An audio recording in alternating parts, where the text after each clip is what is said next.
Good morning, ladies and gentlemen. Welcome to Discussing Dynamo. My name is Neward, and I will be your host on this very early morning edition of the show. If you like what you see today, please be sure to like and subscribe and leave a comment down below letting me know what you think of this week's recent game against Columbus Crew. So with that out of the way, let's go ahead and begin the show. The team recently fell to Columbus Crew 1-0 at home in the Concacaf Champions Cup, so we have one more game against them this upcoming Wednesday for the second leg of the round of 16. We very much have our work cut out for us.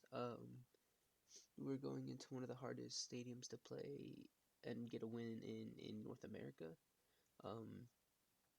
And we're doing it down 1-0 in a situation where we need to win the game and by at least 1 point. That's the only way we move on from this round. So yeah, we definitely have a workout out for us, but that is a future game. We're gonna go ahead and take a look back at the past again and really take a look at this past game.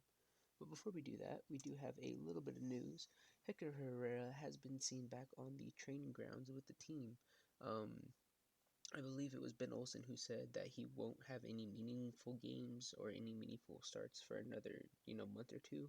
So we won't see him back on the field for a while, but he is back with the team. He is training again. So we do know, he's improving. His condition is improving. And at least his voice and his mentality is back with the team. So hopefully we'll see some effects of that throughout the next couple games until we eventually do get him back. It has also been said that Sebas Ferreira is going to be out for another 4 weeks. So, our strikerless position, we do have a light at the end of the tunnel, assuming Pat and Asher aren't able to sign anyone new to bring in. There's still that rumor floating around that we do have a young DP in the works that could be a new striker, but those are rumors and we don't know. But yeah, so to go ahead and move on to the game because that's all I really have for news. Like I said, Columbus beat us 1-0 in the Concacaf Champions Cup. Not the result we were looking for. We really needed to go to Columbus with a lead, or at the very, very least a draw, which is already going to make our work cut out for us. But now we're going in down in the aggregate, so um, yeah, not really what we wanted, but it's what we're dealing with. So we'll have to roll with the punches and see our way through here as best we can. Um, as for the game, gonna take a quick look over, jumping over to Twitter. These are my thoughts before the game. So basically, I watched the Columbus Minnesota game, and I thought Columbus played a very balanced style of play throughout that game. I thought they were very strong in making their presence felt in all three portions of the pitch, but especially at the ends. I thought their front line and I thought their back line were very strong there. And then they kept almost the entire championship winning team from last year, so we were already going to have our work cut out for us in this round anyway. Um, Minnesota was able to put 2 goals past them, so gods can bleed. So I thought, okay, if we were able to do the same thing, our backline can hold on to get us a good result for the night. I did think we were going to be celebrating Mikhail and Steve Clark a lot that night, but in the tweet that I made here, I did want to emphasize that we were going to be celebrating. I thought, we were definitely going to have a stressful night watching the back line, but I thought they were going to be able to hold out. And then I wanted the best lineup available, so I was hoping we would get Escobar, Mikhail, Sviatchenko, and Dorsey in that back line. I went on to discuss the rest of the lineup that I wanted, so I was kind of hoping like a 4-2-3-1 kind of scenario with those four that I just mentioned in the back line. And then I wanted Artur and Coco in front of them to make up that 2, Eliu, Bossi, and Kochik in front of those 2 to make up the 3, and then Siegel to make up the 1. I did mention that I would have, if we switched out Bartlow for Sviatchenko, I would have been fine. Either one would have been okay with me, which a little bit of foreshadowing that I had no idea about. And then yeah, I was expecting a positive result of 1-0, and I was kind of thinking, once we got that 1 point, we'd approach it the same way we did against St. Louis, where we got our point and we just immediately went on full defense. And then I went on to kind of say that, like, if it was an early goal, if we got it in the first half, I wouldn't mind being more aggressive to get a second goal, because the second goal going into Columbus would have been really, really good for us. But I was full on expecting, like, if we get a goal, full on defense, do whatever we can to make sure they don't get an away goal, which will overall help us in the aggregate. Um, so yeah, and then to kind of look at what did actually happen with the lineup, we had Clark and goal, Mikael and Sviatchenko, Escobar and Dorsey. So I got this backline right, but I got the shape a little wrong and a couple of the pieces. So Artur was in front of them too, and then we had Gregus and Kadeskia to complete that midfield, and then Basi, Siegel, and Aliu.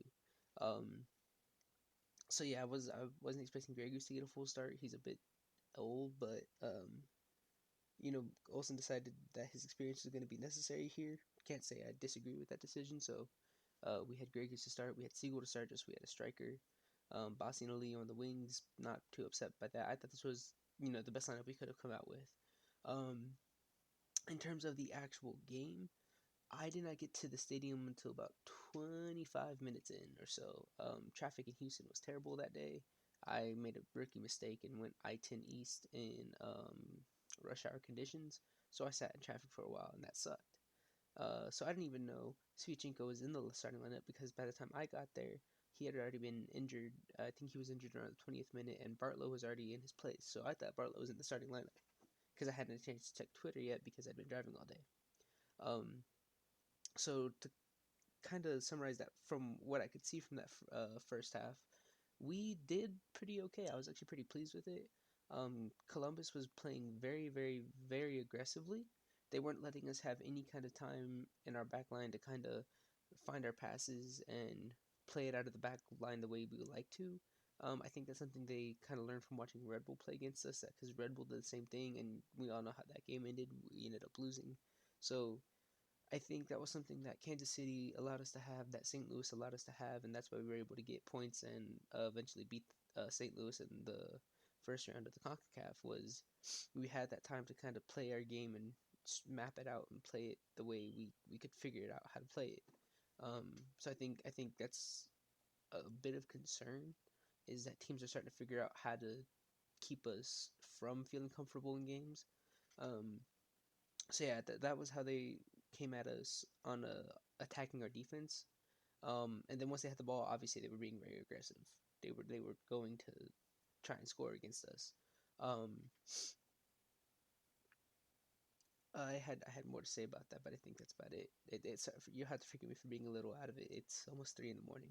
I don't know why I decided to do it now, but here we are.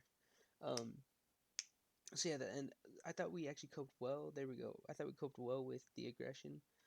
We were still able to get the ball out of the back line, and we were still able to actually create some pretty decent chances. Um, Granted, we are without a striker. Like, no disrespect to Siegel, but he's still young. He's still undeveloped. He's still not really quite there yet in terms of where we need a striker to be at the moment. And so we're really playing with wingers and Dorsey up front, and it's just not working. We need someone up there to be able to finish chances and um, really just take shots. Like, there were a lot of situations, excuse me, and chances we had throughout the night.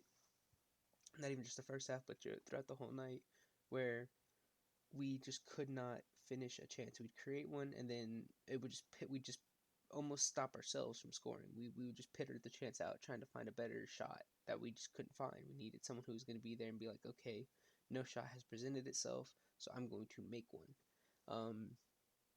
But that's something that's been an ongoing issue for the how I know it's we haven't been in the season too long, but that's something that's been going on throughout the season and kind of been going on throughout the whole past year or so, is that we just don't have a strong striker up front. So hopefully we're able to do something with that. Um, Hopefully the answer to that problem is not waiting for Ferrer to come back. Uh, One, because that's 4 weeks away, and that's what 3 games, four if you count the upcoming Columbus game. If we happen to make it out of there, then we're going into Tigres without a striker. So I mean, there's too many competitions coming up where we are gonna want a striker in. Um, and then two, another reason I don't want to wait for Ferreira, we didn't have a chance to see if Ferreira is the same old Ferreira that we know, who's not going to be able to do anything anyway, or if he actually has changed since coming back from loan in Brazil. So, we don't want to hold out 4 weeks to just get the same exact thing. So hopefully we're able to make a signing soon, but only time will tell for that. Um, the second half of the game, I was pretty disappointed. It was definitely not our best performance. It was kind of Dynamo of old, where we just we weren't being aggressive. We weren't making chances. We were playing extremely defensive. I think we kind of fell into a very defensive mindset in the second half from the get go. Let me jump back to that lineup screen so I can discuss subs. So in the second half, we had Kovalchuk sub out for Siegel. We had um, obviously Bartlett was already subbed in for Sviatchenko. And then later in the second half, Aliyu kind of fell out, tired or injured or exasperated, but he was done, which I'll touch on in a little bit. So we had Smith subbing for him. Um, jumping back to the presentation to kind of give this screen. Um, but yeah, so then the second half we played extremely defensive. I think Ben kind of had the idea that okay, we're just gonna play for the draw instead of trying to get a point and get out of Houston with a positive result. I do not agree with that decision. I think we should have been still trying to go for a goal, but that's how it seemed. We very much could have been trying to go for a goal, and Columbus could have just been on their shit that second half and just not allowing us to create any chances. Um, I mean, granted, yeah, because there were some opportunities throughout the half where we could have started to create a chance. We just kind of shot ourselves in the foot through varying things. Clark was not distributing the ball very well, so even anytime he made saves or we were able to get the ball to him for goal kicks or just resets on plays, it he would just kick it and it would usually just end up right back with Columbus. So I don't think he was distributing the ball very well. I don't think we were moving through the midfield quite as well as we tend to. Um, like I kind of said in on Twitter, kind of my pregame thing, we were definitely celebrating the back line a lot. They had their work cut out for them, and I think they did their job pretty well. Um, but that's kind of the best part of the second half was the back line, and we don't I don't really know if it was we weren't trying to be often offensive in that, or if Columbus was just overpowering us too much, so it looked like we weren't trying, but we weren't very offensive at all. Um, I know throughout the game, I cannot remember when this first one happened. I've looked to try and find replays and I can't find it, but I know either late in the first half or early in the second half, we scored a goal that got called back for offside. Columbus scored a goal that got called back for offside. I know that happened in the second half, and then the game kind of continued on. We held out defensively. We held out pretty well right up until the 95th minute and 40 seconds out of what would be 96 minutes of the game. Um, I can't remember his name, who he is on Columbus, but I know his name starts with an M. Um, we had a foul set piece right in front of the box. The ball falls to him with a pass, and he makes the not the at all a challenging shot. It to me it looks like a very soft, almost just pass into the back corner of the goal. It goes through Coco's feet. It goes right past four defenders who do nothing to try and stop it, and Clark just sits there in goal and watches it go by. Um, I was very disappointed with this. I was honestly pretty stunned that this was how the game ended for us, and that was like all the defending, all the amazing defending that we had done for that second half, and that was how we decided to let that end. I went with a friend of mine, and we kind of just sat there. Like the game ended, the final whistle blew, and we kind of just sat there for a minute, like what, like, like what? Um. So yeah, that was disappointing to say the least. Just having that be the lasting memory of the night.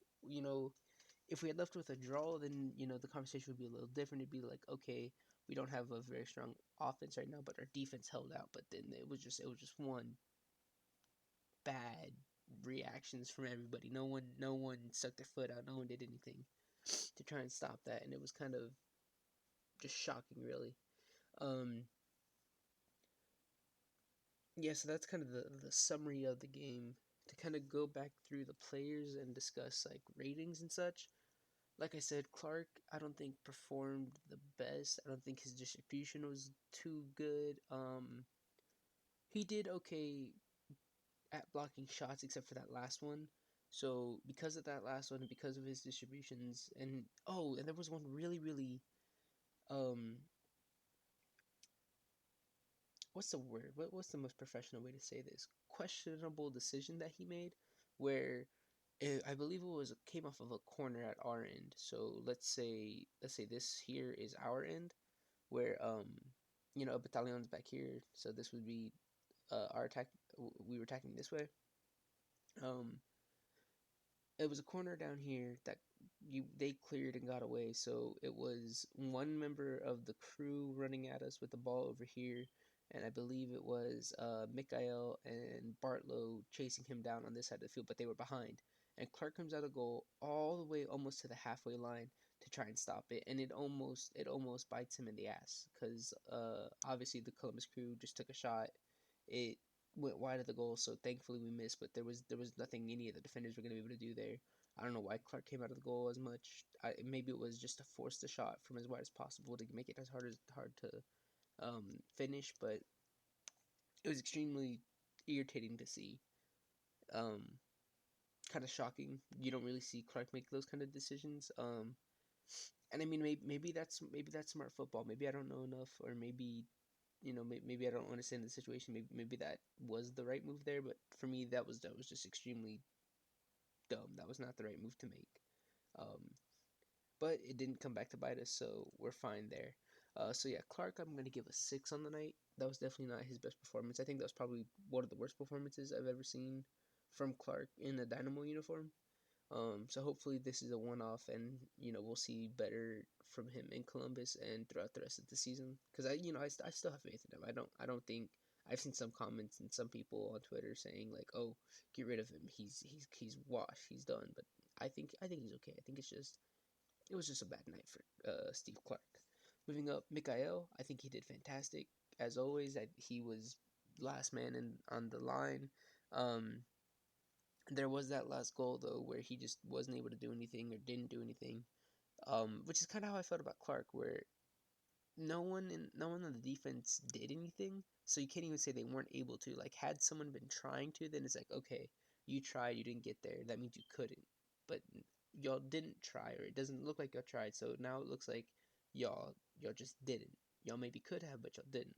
So I'm gonna knock a point off of defense that I feel like I didn't. I really don't want to, but I feel like I should just because of that last thing.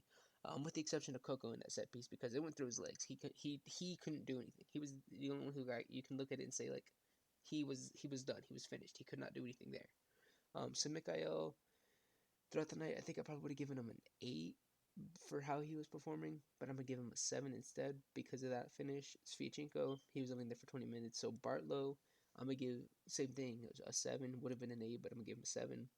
Escobar, I think Escobar did okay. He kind of showed a bit of a promise in a bit Dorsey-esque, where he was able to put himself in the offensive a little bit. There was one point where he was kind of, and it was a thinking thing.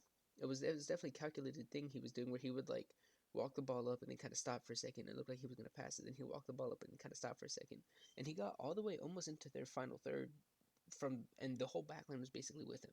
And Columbus, you could tell they really didn't know if they were supposed to go take the ball, try to take the ball off of him and leave one of our more offensive, midfielders or forwards open to a pass and end up getting punished for that, or if they just keep letting him walk forward. They eventually went to stop him, and he did pass it on, and nothing was able to come from the play. But that was just one instance out of a couple that throughout the night where he was actually able to make himself felt on in the offensive chance creation in the team. So I wouldn't be opposed, and I'd be kind of interested to see if we have a thing where we have Escobar and Dorsey playing as just full on aggressive offensive wing backs where they're both going forward, and we'll have 6 7 people up front. Maybe that's what we need to do in order to get finishes.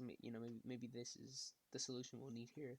um so for that, because of his him making himself felt up there. I'm gonna go ahead and keep him at an 8 instead of taking that point off for him.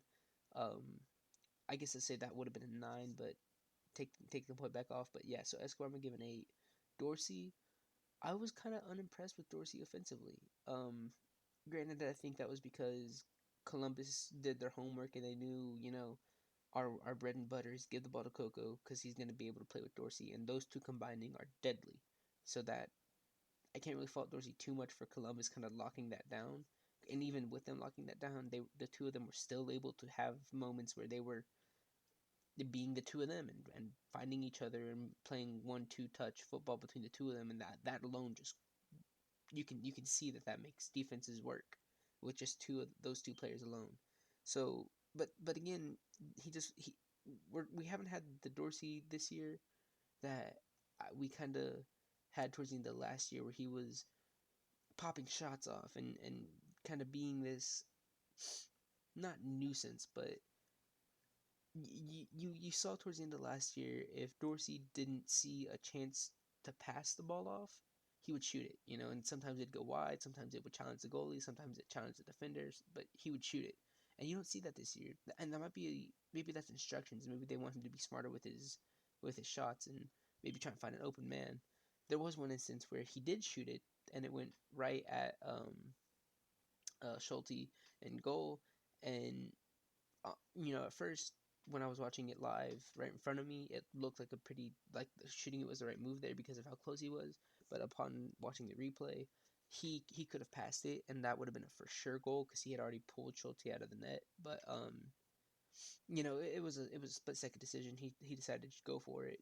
And who's to say that maybe Schulte wouldn't have gotten to it, or there was a defender in the box, and maybe he would have gotten to it in the pass. So, yeah, I won't fault him too much for not doing that, but it let Dorsey's offensive plays leaving things to be desired, but that's kind of a whole team wide issue. So yeah, offensively he did okay. Defensively, I think he did his job. He did it pretty well. So I'm gonna keep him at a 7 with the rest of the back line, with the exception of Escobar. Artur, I think he did pretty well. I think I can knock him 2 for that. For the that goal towards the end, but I haven't seen the replay thoroughly enough to really say who I think, or who was like right there by the goal, but I'm pretty sure Arthur was in there too. Um, so I'm gonna give Arthur a 7 as well, just because if the strategy was defend for that second half, he defended well.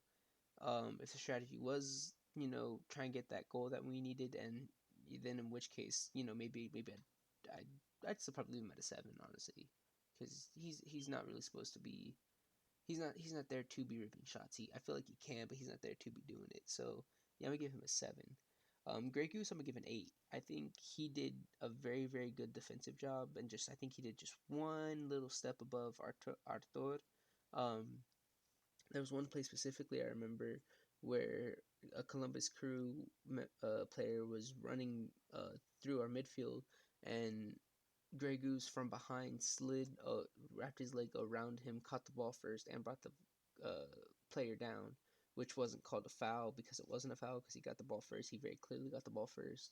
Um, so that was just Grey Goose is making plays like that throughout the night. So I think Arthur and Grey Goose did very good. I know I'm giving Arthur a 7, but I think it was a very very good performance out of both of them. Not can't really discredit either one for too much here. Um, Coco, I think Coco did pretty well. Again, Crew kind of had him locked down along with Dorsey, so we didn't see the pizzazz and the dancing kind of around defenders that we do see from Coco sometimes. So I'm gonna keep him at a 7 as well. Um, him, however, I won't fault for anything to do with that last goal because, like I said, the ball went through his legs. He couldn't do anything anyway. Bossy kind of didn't have too much going for him either. So I'm gonna give him a 7. He didn't really make too many impact plays that I saw. Um, Maybe a couple good passes into the box. So yeah, I'm gonna give him a 7. Aliu, I have very mixed feelings for this game. For starters, I think he should have been taken out about the 70th minute. Ben Olsen did not see that or agree with that sentiment. He kept him in, and Lee almost made it the full 90 minutes, but about minute 85, he couldn't do it anymore, and I think he just hit his wall and just laid out, and so they subbed out. They took him off injured and subbed in Smith, who wasn't able to do too much, but that is what it is. Uh, but while Ali was there on the field, he had a lot of opportunities to take shots or to make chances and make them genuine chances that he was the driving factor of our chances kind of just pittering themselves out because he'd make it all the way up to the box, and he'd kind of pass it back out to himself a little bit to the side to try and line up another shot, and then he'd run into the defender, so he'd pass it back out to try and line up another shot, and then he would just dissolve his own attack. All the defense had to do was just stand there. He just kind of collapsed. But granted, I think he was tired. I don't think he had the stamina and the aggression to really be pushing through there. I don't think he really has the ability to be pushing through there either. He's a bit on the skinnier side, so maybe he's just not the right person to be asking that of. But it I want to fault him a lot for that. But granted, he was tired. Granted, maybe he's not the best person, and again, he's a winger, but he could be taking shots. I feel like there was definitely a lot of chances where he could have been taking shots. So I think I'm gonna give him a 6 as well with Clark, where maybe I've been spoiled, maybe I've been expecting a certain type of Liu, and maybe that's not the Liu that we'll be getting for this portion of the season. But yeah, I'm gonna give Liu a 6 out of this game. Um, Siegel, I thought, did well for what he could do. Again, he's very young. He's very undeveloped. He's not the biggest person yet. He he doesn't have the present skill or the present build or body to do what you can see his mind wants to do. You can see it in his you can almost see it in his eyes. His IQ is there. His vision is there. He can kind of see where he needs to be or where he should be or where he needs the ball to be, but he's just not big enough to get himself there. There were a couple times where he was in the box by himself in terms of teammates, and then he'd have two Columbus players with him. And if he were bigger, and I think he will get here obviously, but it was kind of he was protecting his possession of the ball in the box to try and line up a shot, and needed to turn and shoot, but he couldn't because Columbus was there and they weren't making any fouls. They weren't obviously going for the ball to foul him or anything, but they were physically preventing him from turning, and he eventually just kind of fell because he lost his footing because he was literally kind of laying down on these two defenders to just protect the ball from them taking it. And it wasn't a foul by any means, so I wouldn't even try and say anything like that. But he he is not our a starting striker yet. I think he could be, and I think he will do very very good things for us in the future. But I don't think he is the answer to our prayers in terms of attacking power and attacking presence yet. Um, I do trust Olsen. I do trust Siegel. I think the two of them will come together and turn him into a very very good striker. Maybe in a year's time or so. Maybe 2 years from now when he's a bit older. But for right now, I think as soon as we can, we need to get him back on the bench and let him be a late game sub to be a fresh pair of legs, or just keep him on the bench so he's training and learning and developing with the first team. Um, Sub wise, ranking the subs, Kovalchik subbed out for Siegel in the second half, and he kind of did the same thing. So, I didn't even give Siegel a number. Let me give Siegel a number. I'm gonna give him a 7. He tried, but he just wasn't able to finish. Kovalchik, I'm gonna give a 6, just because he is older, he is more developed, and he was producing about the exact same results as Siegel was. You really almost forgot Kovalchik was on the field at some points. So yeah, I'm gonna give him a 6 just for not not not making a difference between Siegel and Kovalchik. I feel like you sub the two of them out, something could have been done, even if it was just missed chances or unfinished chances where the goalie just got to it or defenders got to it, but it was more of the same. But granted, that could have been going back to the we were shut down offensively or we were playing more defensively. But yeah, I'm gonna give Kovalchik a 6. And then the next sub, Brad Smith, can't really give him a rating. He was only in there for like 5 minutes. And then I've already given Bartlow his number because he was basically the back line. You couldn't really give Siachenko a ranking for only being in there for 20 minutes. Um, Ben Olsen, I'm going to give a 6. Like I said, I think Aliyu should have been subbed out a lot sooner. I think our strategy should have been attack for longer than it was. Um, I mean, seriously, in that second half, I think our first true, genuine chance came about minute 66. So that's like what 10, almost 20 minutes of just solid defense. So yeah, I think we mishandled that second half, and now we are going into Columbus down 1-0 in the aggregate, which is not the best situation to be in. The referees, I thought the referees did very very well. Ironically, um, I say ironically because if you don't know, MLS is having a situation with their refs where they've kind of locked them out because they don't want to pay them what the refs feel that they are worth.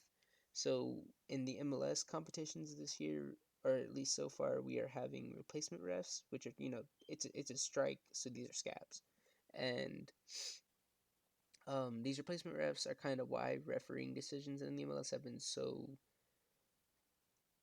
iffy and uncoordinated. It almost feels like this year. It's why offside calls always come a little bit later than you feel like they should, and so many goals have been taken away for offsides because these aren't true professional refs. These are refs. Don't get me wrong, but they're not the seasoned MLS professional refs. And the Concacaf, and specifically in this matchup, the entire crew was seasoned professional MLS refs, and they did, I think, a really really good job. Um, they never lost an ounce of control over the game. They were very consistent with their decisions. They let a lot of things go. Granted, Columbus wasn't doing anywhere close to what Red Bull was in terms of, Red Bull was throwing themselves on the ground at the slightest chances or the slightest bit of contact, and Columbus doesn't play like that. So that was refreshing to see. But then, on that same vein, the refs weren't trying to call anything a foul that didn't seem like a foul. So there were fouls called on us that you looked at them and like, nope, that was a foul. We deserve that. And there were fouls called on them that was like, okay, that was a foul. And there were a lot of things let go where it was like, maybe you wanted it to come back just because, okay, maybe we would have had a better chance at a shot if it had come back. But at that point, what are you really asking for? It's good refereeing. I'd rather have good refereeing than a chance come off of a very soft foul. Um, so yeah, I'm gonna go ahead, and it was very fair. We lost to go to offside, they lost to go to offside, so you can't really feel like we were cheated by the refs or anything. So yeah, I'm gonna give the refs a 9 out of this one. So yeah, that's kind of all I have for um this past game. To kind of take a quick look forward in case I don't do if I do what I did last week where um, I'll do my pregame thoughts on Twitter, which, by the way, follow me on Twitter at Discuss Dynamo to kind of be part of that conversation and let me know your pregame thoughts. But to kind of just put them out here in a video, we have our work cut out for us. We definitely do.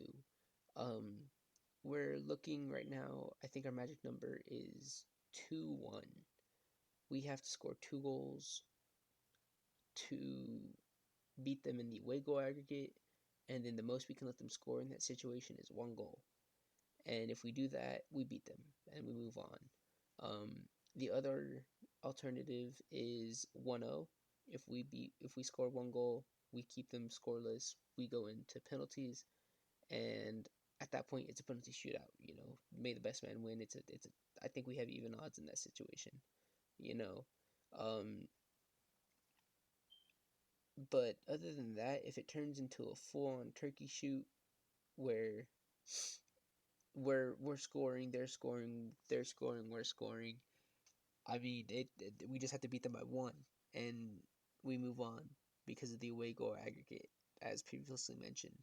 Um, but what could unfortunately happen is we may score a goal, but they score one, and if they go 1-1, they win. If they go 2-1, obviously they win.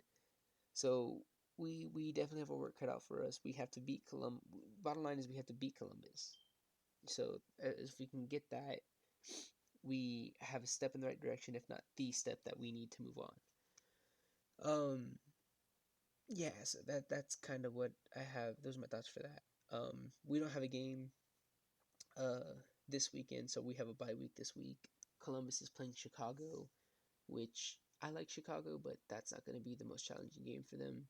Hopefully, Chicago proves me wrong and they're able to come out and just completely work Columbus to the bone. I mean, sprinting, exhausted, gassed Columbus to the bone.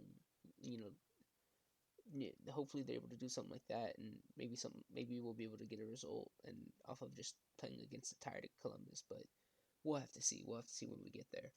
Um, Other than that, it's really all I have. So thank you very much for watching. Please be sure to like and subscribe and leave a comment down below letting me know what you think about this game, about this video, about the fact that I stayed up till 3 in the morning to do this and I probably shouldn't have. You feel free to leave a comment telling me that I stuttered a lot and sounded very uncoordinated. And follow me on Twitter at DiscussDynamo to join in my conversations. And, I'm a bit more interactive on there. So, yeah, I will see you all in the next one. And goodbye. As soon as I figure out how to, yeah, goodbye.